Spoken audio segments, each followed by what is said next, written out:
Hello ചേച്ചി, ഞാനാ ചേച്ചി. ഞാനാണെങ്കിൽ അന്വയെ കൊണ്ട് വിട്ടായിരുന്നു. എന്ന് വെച്ചാൽ ഇതാണ് റീസൺ. എനിക്കാണെങ്കിൽ ഞാൻ സങ്കല്പിച്ച് ഞങ്ങൾ വീഡിയോ കോളിൽ കൂടെ ഒന്നുമല്ല.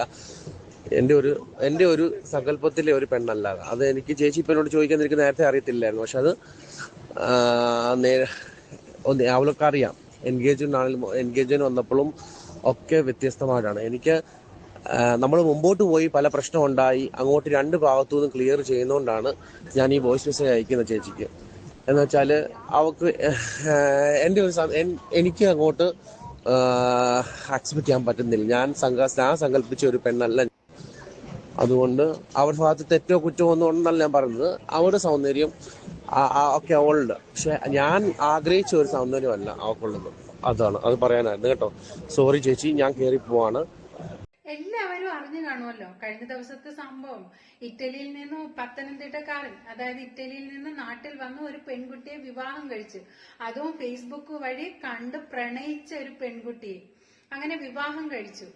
കല്യാണം കഴിഞ്ഞ അന്ന് തന്നെ അവൻ ഇറ്റലിയിലേക്ക് മുങ്ങി. അതായത് ഈ പെൺകുട്ടിയായിട്ട് ജീവിക്കാതെ ഇറ്റലിയിലേക്ക് മുങ്ങി. ഫസ്റ്റ് നൈറ്റിൽ അതായത് അവൻ റൂമിലേക്ക് ചെന്നപ്പോൾ ഈ പെൺകുട്ടി ഒരു പാന്റ് മാത്രം ഇട്ടിട്ട് ബെഡിൽ കിടക്കുന്നു.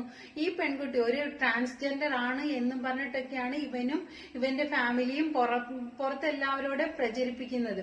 ശരിക്കും പറഞ്ഞ ഇവനാണ് ഒരു സൈക്കോ. ഇവനാണെങ്കിൽ അതൊരു നുണപ്രചരണം പ്രചരിപ്പിച്ചിട്ട് അവനിക്ക് ഇറ്റലിയിൽ മറ്റൊരു കാമുകയുണ്ട്. അതുകൊണ്ടാണ് ഇവൻ ഇവിടുന്ന് മുങ്ങിയത്. എന്തായാലും ഇവന്റെ വോയിസ് അടക്കം പുറത്തു വന്നിട്ടുണ്ട്. എന്തായാലും സത്യം ഒരുപാട് നാൾ മറച്ചു വെക്കാൻ പറ്റത്തില്ലല്ലോ. അതെങ്ങനെയെങ്കിലും ഒക്കെ പുറത്തു വന്നിരിക്കും. എന്തായാലും ഇപ്പൊ അവന്റെ വോയിസ് അടക്കം പുറത്തു വന്നിട്ടുണ്ട്. ഇപ്പൊ അവനെയും ഈ പെൺകുട്ടിയെ കുറിച്ചിട്ടൊക്കെ അവരുടെ നാട്ടുകാർ ചിലതൊക്കെ പറയുന്നുണ്ട്. ശരിക്കും പറഞ്ഞാൽ ഇവര് ഫേസ്ബുക്ക് വഴി പ്രണയിച്ച് വിവാഹം കഴിച്ചതാണ്. ഇപ്പൊ ശരിക്കും പറഞ്ഞാല് ഇങ്ങനെ മീഡിയ വഴിയൊക്കെയാണ് ഓരോരുത്തർ കണ്ട് ഇഷ്ടപ്പെട്ട് സ്നേഹിക്കുന്നത്. ഒരുപക്ഷെ ഈ ഫിൽറ്റർ കാര്യങ്ങളും മറ്റേത് മറിച്ചതൊക്കെ ഇടുന്നത് കൊണ്ട് നേരിട്ട് കാണുമ്പോൾ അത്ര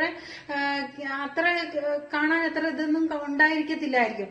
പക്ഷെ അവൻ നേരിട്ട് വന്ന് കണ്ടപ്പോൾ, ഈ പെൺകുട്ടിയെ കണ്ടപ്പോൾ ഇഷ്ടപ്പെട്ടില്ല എങ്കിൽ അന്നേരം തുറന്നു പറഞ്ഞിട്ട് ഇവനിക്ക് പോകാമായിരുന്നു. പക്ഷെ അതൊന്നും ചെയ്യാതെ ആ വിവാഹം വരെ എത്തിച്ച് ആ പെൺകുട്ടിയെ താലി ചാർത്തി ഒരു പുതിയ ജീവിതത്തിലേക്ക് കടന്ന് ആ പെൺകുട്ടിയെ ചതിച്ചിട്ട് ഇവൻ അന്ന് തന്നെ ഇവൻ ഇറ്റലിയിലേക്ക് കടന്നു. ശരിക്കും പറഞ്ഞ ഇനി ആ പെൺകുട്ടിയുടെ ജീവിതം എന്താവും, അതിന്റെ ഭാവി എന്താവും? ഒരു പെൺകുട്ടിയുടെ ജീവിതം നശിപ്പിച്ചിട്ട് ഇങ്ങനെ ഒളിച്ചോടി അവനെയൊക്കെ പിടിച്ചുകൊണ്ടുവന്ന് കെട്ടിയിട്ട് അടിക്കണം. ഇവനൊക്കെ എന്തിനാണോ ജീവിച്ചിരിക്കുന്നത്? മീറ്റിംഗ് തന്നെയാണ് സംഭവം.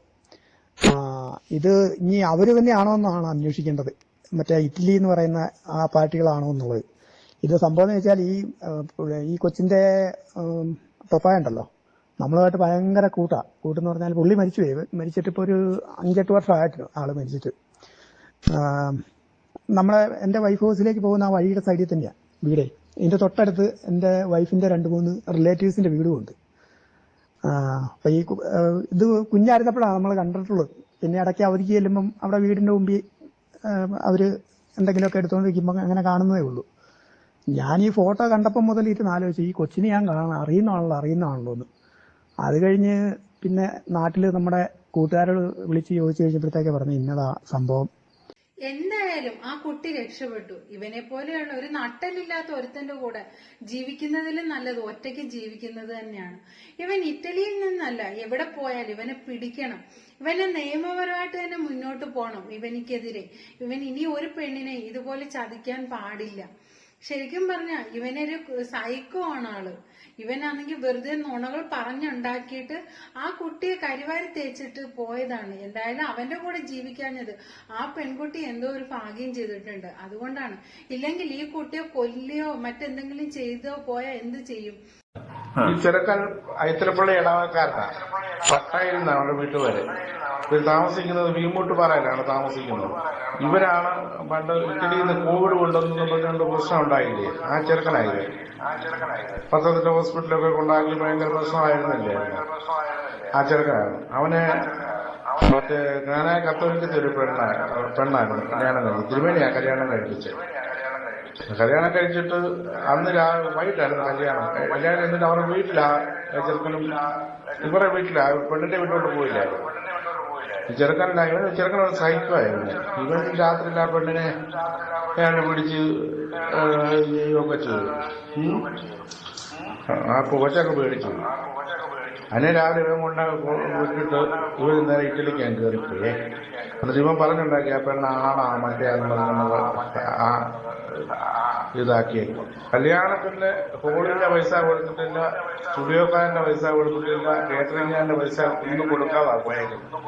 അല്ല ഇവനെ ഒരു സൈക്കോ ഇവനെ ഇങ്ങനെ പോയിരിക്കുന്നത്. അങ്ങനെ ആ പെണ്ണിന്റെ വീട്ടിൽ നിന്ന് കൈത്തലപ്പള്ളി വന്ന് അനുഭവത്തിനൊക്കെ സംസാരിച്ച് ഇവനൊരു സൈക്കോ തന്നെയാണ്. ഇവന്റെ ആഗ്രഹത്തിന് വഴങ്ങാത്തത് കൊണ്ട് ആ പെൺകുട്ടി ഒരു ട്രാൻസ്ജെൻഡർ ആയിട്ട് ചിത്രീകരിച്ചിട്ട് അവൻ മുങ്ങിയതാണ്. അവനിക്ക് ഇറ്റലിയിൽ ഇപ്പൊ നാട്ടുകാരെ ഭയന്നിട്ടാണ്, അവന്റെ വീട്ടുകാർക്ക് വേണ്ടിയിട്ടും നാട്ടുകാരെ ഭയന്നിട്ടും ഒക്കെയാണ് അവൻ നാട്ടിൽ വന്നൊരു കല്യാണം കഴിച്ചത്. അവനിക്ക് ഇറ്റലിയിൽ വേറെ സെറ്റപ്പും കാര്യങ്ങളും ഒക്കെ ഉണ്ട്. അതുകൊണ്ടാണ് അവൻ ഈ രീതിയിൽ പ്രവർത്തിച്ചത്. അവൻ അങ്ങനെ പറയുന്നു. ഇവരെ ദുബൈ ജോലിയുള്ള പെണ്ണ, ഇതിന് 4 ലക്ഷം രൂപ ശമ്പളമുള്ള പെണ്ണ. പെണ്ണിന് യാതൊരു കുഴപ്പമില്ല. ഇവനെ ചെറുപ്പം തൊട്ട് അവിടെ ഇവനെ മയക്കുമരുന്നും എല്ലാ സ്വഭാവം ഇവൻ്റെ ഉണ്ട്. ഇറ്റലിയിലുള്ള ആൾക്കാരാണ് പറഞ്ഞത്. നമ്മുടെ ഐത്തലിൽ തന്നെ ഇറ്റലിയിലുള്ള ആൾക്കാരുണ്ട്. ഇവനെ ഇറ്റലിയിലുള്ളവർ പറഞ്ഞു ഇവൻ മഹാപിഴയാ, ഇവൻ്റെ എല്ലാ സ്വഭാവവും ഉള്ളൊരു മഹാപിഴയും ബ്രൂഫിലും കാണുകയും അങ്ങനെ മയക്കുമരുന്നിന് അടിമയുള്ളവനാ. അങ്ങനെ അല്ല അവൻ എന്നിട്ട് ഇവിടെ പറഞ്ഞേക്കുന്ന പെണ്ണിന് ഇല്ല, പെണ്ണ് ഇതാന്നൊക്കെ പറഞ്ഞാ ഇവിടെ പറഞ്ഞേക്കുന്നത്. പക്ഷെ പെണ്ണിന് യാതൊരു കുഴപ്പമില്ല. പെണ്ണിന് തള്ളയുമില്ല. തന്തയ്ക്ക് ക്യാൻസറുവാ പെണ്ണിൻ്റെ, അല്ല ഇവൻ്റെ തള്ളയ്ക്ക് ക്യാൻസറാ, അവിടെ തള്ളയുണ്ട്. ഇങ്ങനെ ഇരിക്കുന്നു. എന്തുവായാലും കേസ് കൊടുത്തവർ. ഇവൻ ചുമ്മാ അത് തെമ്മാടിയാ. ഇവനെ ഇവിടെ വന്ന് പെണ്ണെ പ്രേമിച്ചോണെന്ന് കെട്ടി വെച്ച് അവന് രാമയ്ക്ക് എല്ലാം കരുതി കൂട്ടിയല്ലേ വന്ന് അവൻ പെട്ടെന്ന് ടിക്കറ്റ് കിട്ടുമോ? അവന് നേരിട്ട് കണ്ടപ്പോൾ പെൺകുട്ടിയെ ഇഷ്ടപ്പെട്ടില്ല എന്ന്. ഇഷ്ടപ്പെട്ടില്ലെങ്കിൽ അവന്റെ വായിൽ പഴം വെച്ചിരുന്നതാണോ? അവനിക്ക് ആ പെണ്ണ് കാണാൻ വന്ന സമയത്ത് അവൻ ഇറ്റലിയിൽ നിന്ന് നേരിട്ട് വന്ന് താലി കെട്ടിയതല്ലല്ലോ. അവൻ വന്നപ്പോൾ അല്ലെങ്കിൽ ആ പെൺകുട്ടിയായിട്ട് സംസാരിച്ചപ്പോൾ ആ പെൺകുട്ടികൾ പറഞ്ഞാൽ പോരായിരുന്നോ എനിക്ക് നിന്നെ ഇഷ്ടപ്പെട്ടില്ല എന്നൊരു വാക്ക് പറഞ്ഞിരുന്നെങ്കിൽ ആ പെൺകുട്ടിയുടെ ജീവിതമെങ്കിലും രക്ഷപ്പെട്ടേനെ.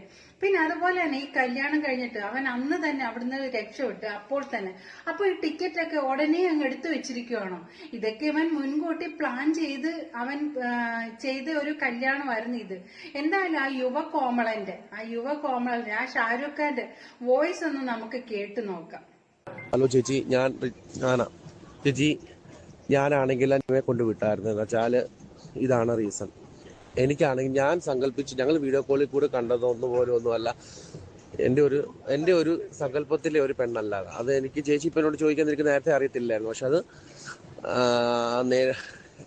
അവൾക്കറിയാം. എൻഗേജ്മെന്റ് വന്നപ്പോഴും ഒക്കെ വ്യത്യസ്തമായിട്ടാണ്. എനിക്ക് നമ്മൾ മുമ്പോട്ട് പോയി പല പ്രശ്നം ഉണ്ടായി അങ്ങോട്ട് രണ്ട് ഭാഗത്തു നിന്നും ക്ലിയർ ചെയ്യുന്നതുകൊണ്ടാണ് ഞാൻ ഈ വോയിസ് മെസ്സേജ് അയക്കുന്നത് ചേച്ചിക്ക്. എന്ന് വെച്ചാൽ അവൾക്ക് എനിക്ക് അങ്ങോട്ട് അക്സെപ്റ്റ് ചെയ്യാൻ പറ്റുന്നില്ല. ഞാൻ സങ്കല്പിച്ച ഒരു പെണ്ണല്ല. അതുകൊണ്ട് അവരുടെ ഭാഗത്ത് തെറ്റോ കുറ്റമോ ഒന്നും ഉണ്ടെന്നല്ല ഞാൻ പറയുന്നത്. അവരുടെ സൗന്ദര്യം ഒക്കെ അവളുടെ, പക്ഷെ ഞാൻ ആഗ്രഹിച്ച ഒരു സൗന്ദര്യമല്ല അവൾക്കുള്ളത്. അത് പറയാനായിരുന്നു കേട്ടോ. സോറി ചേച്ചി, ഞാൻ കയറി പോവാണ്.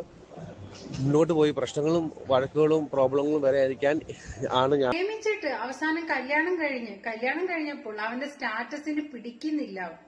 അവനാന്ന് വെച്ച് കഴിഞ്ഞാൽ ഷാരൂഖ് ഖാൻ അല്ലേ, അവനിക്ക് ഈ പെണ്ണിനെ പിടിക്കുന്നില്ല. അതിനാണ് അവൻ ട്രാൻസ്ജെൻഡർ എന്നും പറഞ്ഞിട്ട് ആ പെണ്ണിനെ അവഹേളിച്ചത്. ശരിക്കും പറഞ്ഞ ആ പെണ്ണിനെ പറഞ്ഞാൽ മതിയല്ലോ ഇവനെ പോലെയുള്ള പൊട്ടന്മാരെയൊക്കെ പോയി പ്രേമിക്കാൻ പോയത്.